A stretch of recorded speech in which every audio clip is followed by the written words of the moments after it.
Hello, wonderful second graders. Welcome to EL lesson 41, 4 tens, 1 1.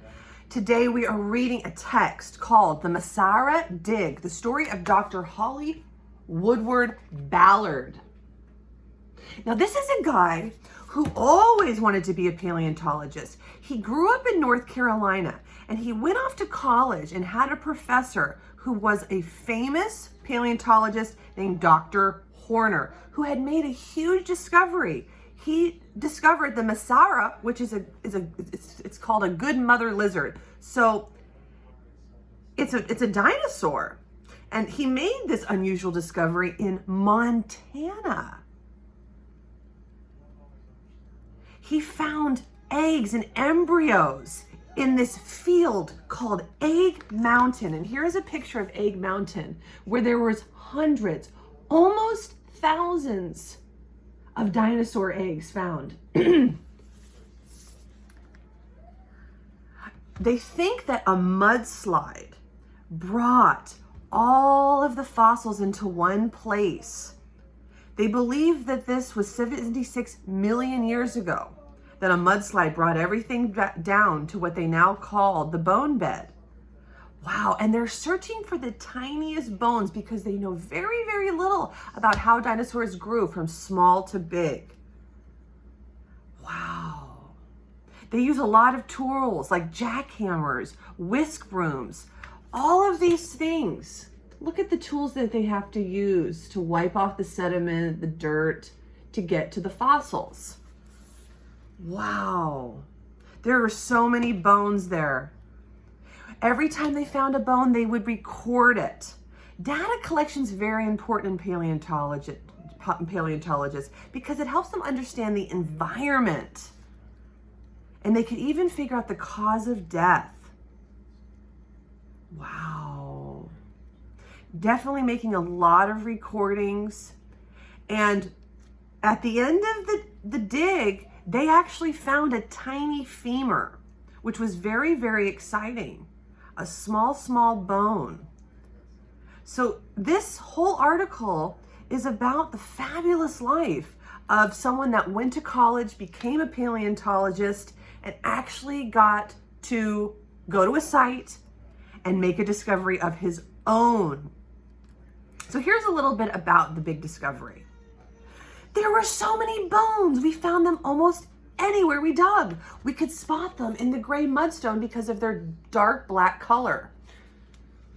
We could also identify them by the sound they would make when we scraped by one of the tools. The bones sounded like porcelain or glass when scraped, but the mudstones were more dull. Every time we found a bone, we would record it. We used meter squares in the field and grid paper. Data collection is so very important in paleontology. Wow. Now the bone he found was only 15 centimeters long, about 5.5 inches. At last, he had found his tiny bone. Wow. They were the first human beings to uncover the remains of these awesome creatures from 76 million years ago. And here's a picture of the author at the site. Look at that person there at the site, smiling after their big discovery. Isn't that cool? So today you're going to need a pencil or something to write with. And we're going to do a little bit of writing. I'm going to give you a prompt. I would like to know what you have learned about paleontologists so far. Okay, so let's get out our pencil and our paper, and we're going to do a little bit of writing about what we have learned so far about paleontology and fossils, because we've been learning about this for quite a while. So this is going to be our sentence frame, and you're going to do the rest. I have learned blank about paleontologists. Who are paleontologists? They are the scientists who study what? Fossils. So this is our sentence starter.